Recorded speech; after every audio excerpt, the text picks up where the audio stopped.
And while it's great to have iconic, internationally known companies, we focus on the chamber and working with our colleges and universities and our entrepreneur community, immigrant entrepreneur community as well, on starting up and encouraging entrepreneurs. And with us, I've got Mitch Gaines, who is the co-founder and the Chief Technology Officer of Bakku Technologies, and Andrew Joseph Nagal, who is the co-founder and CEO as well. So welcome, gentlemen. Hi, thank you. Yeah, thanks for having us. Well, we're thrilled that you're part of our Startup Worcester program, but I think, for our viewers, what is equally as impressive is not only are you a CEO and a Chief Technology Officer and co-founders of a new technology company that I think is really neat, and we're going to get into that, but you're also students at WPI. Yes. So, and WPI, internationally known as well, increasingly expanding its reach and footprint. And you both came from Houston, Texas. Yes. So for Houston, Texas to WPI, just take a minute or two, both.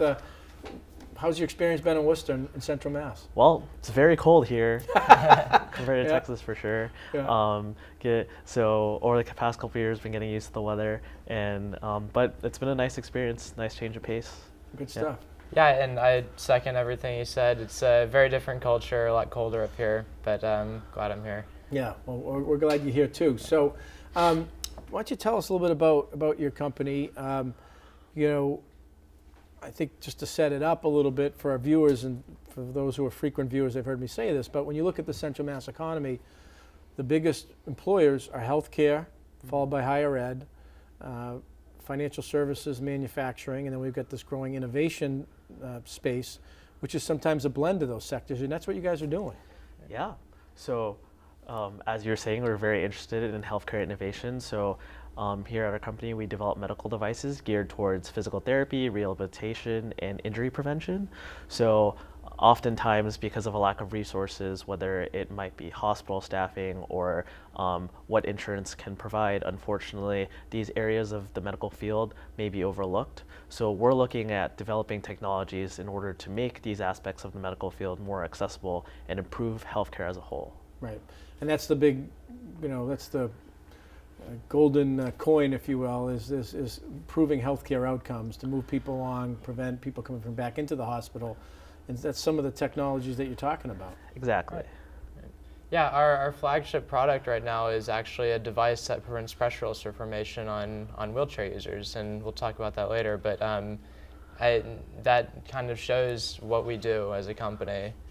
That's one of the things. I mean, when I was just reading this and we were offline before we came on the show, I mentioned my wife's occupational therapist, and she has worked in the rehab setting at a local rehab hospital, Fairlawn, for a number of years. She works in the public schools, and then she is an adjunct professor at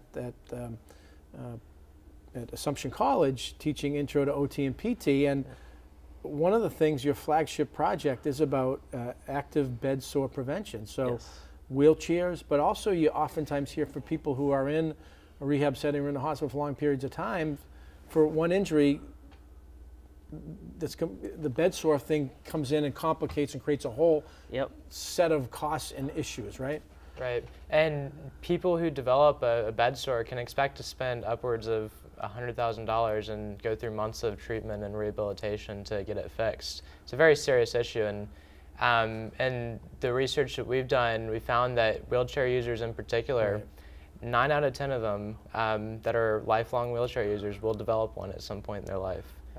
And so how are you trying to, without giving any technology secrets, I mean, how are you thinking about it, and how are you trying to tackle it? So our technology is actually patent pending, so our IP should be protected. So basically what we do is we sense the pressure deformation of a patient on top of the surface that they're on top of, and then basically identify an area that is considered at risk for pressure ulcer formation and alleviate pressure on that area in the hopes of it never having to begin with. And basically that a pressure ulcer typically forms on an area in which there is, let's say, 16 to 32 millimeters of mercury of pressure on that area for periods of upwards of 30 minutes. And so pressure ulcer would be kind of the medical term. Yes, but people know is a what bed sores. Oh, Yes. gotcha. Okay. Yeah, and I mean, and like he was saying, these pressure ulcers can form in 30 minutes. Now, because we have feeling and can move, we usually redistribute our weight just by shifting in our seat. But especially for people with neurodisabilities who can't feel, they're instructed by doctors right now to lift themselves out of the wheelchair every half hour to an hour and shift their weight manually. So this is essentially just a seat cushion that goes under them and covers their thigh and buttocks region. Right. And just doing that every day, doing this something every 30 minutes for 5 minutes at a time can be very disruptive to your daily activities. Right. And really kind of a focus that, you're watching a TV, you're working a task, you're reading a book, you're on your computer, whatever it is, it's, it might not always be top of mind. Yes. And this is something. So, again, we don't want to give any technology secrets away, but let's just switch to a little bit. So you've got this intellectual property, you've got this idea and concept that you've developed to a certain point, that you've got a confidence level. Now it's, how do you commercialize the research? So you've got a patent pending, so probably consulted with a lawyer, right? Right. And you got a business plan and capital. So you're part of the Startup Worcester program. How are you kind of going about that business development piece, or kind of putting together the business plan? So our end goal is to be selling direct to consumer to wheelchair users. With Startup Worcester, it's given us kind of the resources we need to kind of network and figure out how we're going to go about doing that. And one of the things we're trying to do right now is get validation for our product and constructing units so we can get put through substantial testing to refine our algorithms and that sort of thing. Right. And you've been so in terms of the Startup Worcester, how are there resource? I mean, there's some resources that come with the Startup Worcester program, but also referrals, network, people you're consulting with. Yeah, Worcester Clean Tech Incubator has been a great place for us to be, which is a part of the Startup Worcester program, and just meeting the people there and getting their insight. Joe Bush is leaving. Right. Yeah. Unfortunately, yeah. So Worcester Clean Tech Incubator is one of the incubators that we partner with at the Chamber and Startup Worcester. And I want to mention in particular Commerce Bank, which is a division of Berkshire Bank. They're one of the sponsors since they started the Startup Worcester program. So they help kind of subsidize the program and pay some of the rent there. But so the Worcester Clean Tech Incubator is over on Portland Street, over at the old Printers Building for some of our viewers. And several floors of that have kind of turned into these innovation hubs, and Worcester Clean Tech Incubator gets funds from a variety of different organizations, including the Mass Clean Energy Center, to kind of work on new technologies and incubate companies. For sure. It's definitely been a great help. And right upstairs is Technocopia, which has also been a great place to work out of. Yeah. A bit of a maker space up there. Yeah, so there's kind of a whole bunch of entrepreneurs maybe doing different things, but communicates a culture. You build ideas and build a community. Mm-hmm. Exactly. And with that space, have there been any kind of trainings or sessions, or are you just kind of using it as your home base? How are you accessing the space there? It's been nice to just work out of there and do all of our development there instead of doing it in the WPI buildings and stuff. It's it kind of gives us a place to focus on our work and stuff. Some of the distractions of campus or dorm Right, life. right. You get down to business, and it's great to have that collegiate presence in our downtown.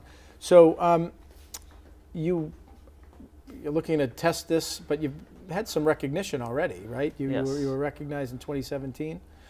Yeah, we originally brought this idea to a hackathon at Johns Hopkins University called MedHacks. We developed it as a bed system to prevent pressure ulcers on beds, and we before the competition started, we wanted to get doctors' insight on what we were doing and figure out how we were going to best develop this. So we walked around with the sign at this competition saying, "I need a doctor," and ended up finding, was it 4 doctors to join our team, and we ended up winning the grand prize with our system. That's kind of how we got started. Yeah, that's awesome. The MedHacks 2017, you won the grand prize. So that's and having those docs and that feedback, and here you are. Yeah, definitely. Yeah, definitely. and so you mentioned, Mitch, kind of the vision to be able to sell direct to consumers and as you kind of vision manufacturing development, or those are all kind of things you're a little down the road? We have a path ahead of us for how we want to go about manufacturing and that sort of thing. Right now, a lot of it is in-house, and we have access, again, to resources at WCTI and Technicopia to be able to make a lot of the stuff that we need to go through that testing with. As far as like large-scale manufacturing goes, that's a little bit down the road for us, though. Good. Yep. Well, we want you to do it in Central Mass, despite the weather. But Andrew, any last words? Overall, I think working out of Worcester has been a great experience for us, in addition to taking on school. And we're looking forward to continuing to develop our technology even beyond this, our flagship device, and hoping to help the community develop economically. So. Real quick, the name, how did you pick the name? So, a Bakku is actually a Japanese spirit that eats people's nightmares. It's kind of like a mythological thing, but so we wanted to kind of pick something with the idea of like eliminating a medical nightmare. Yeah. Gotcha. Well, thanks. You guys have been great, and we're proud of you and what you're doing, and proud that you're part of Startup Worcester, great chamber program where we get some support for.